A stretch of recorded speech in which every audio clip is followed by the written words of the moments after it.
অত্যন্ত দুঃখজনক। আমি নিজেও খুব মর্মাহত হলাম যে ওনার মুখ থেকে এই ধরনের আমরা আশা করি নাই।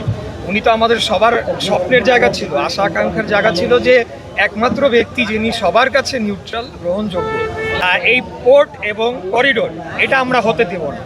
এখন কাকে প্রতিহত করবে, কাকে দিয়ে করবে, সেটা তাদের ব্যাপার, সরকারের ব্যাপার। বাংলাদেশের মালিক জনগণ। আমার উপদেষ্টা পরিষদের কতজন প্রকৃতপক্ষে বাংলাদেশে অবস্থান করেছেন সেটা নিয়ে প্রশ্ন রয়েছে। অতএব এই অনেকটা বলা যেতে পারে যে ভাড়ায় করে আনা বিদেশি সরকার এসে পোর্ট নির্ধারণ করবে, করিডোর নির্ধারণ করবে, আমাদের ভবিষ্যৎ নির্ধারণ করবে, যেভাবে চাবে তাদের প্রভুদের কে খুশি করবে। সেই রাজনীতির দিন তো 5ই আগস্টই ছাত্র জনতার গণ অভ্যুত্থানের মাধ্যমে সেটাকে এখন স্লোগান একটাই, সবার আগে বাংলাদেশ। আমরা বাংলাদেশের স্বার্থ যেটা হবে, বাংলাদেশের স্বার্থে যদি মনে হয় করিডোরটা প্রয়োজন বা বাংলাদেশের জন্য ভালো হবে, সেটা হবে, কিন্তু সেটা নিতে হবে পার্লামেন্টে আলাপ আলোচনার ভিত্তিতে, নির্বাচিত সংসদ সদস্যদের আলোচনার ভিত্তিতে। এইভাবে করলে হবে না। তো ওনারা নেত্রী বেগম খালেদা জিয়া ভারতের সাথে কম্প্রোমাইজ করে নাই বিধায় তো ওনাকে এই নির্যাতন সহ্য করতে হয়েছে।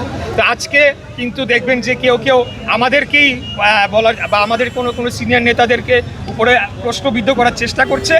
আসলে বাংলাদেশের পক্ষের যদি সর্ববৃহৎ রাজনৈতিক দল থাকে সেটা বিএনপি, এটা প্রতিষ্ঠিত সত্য।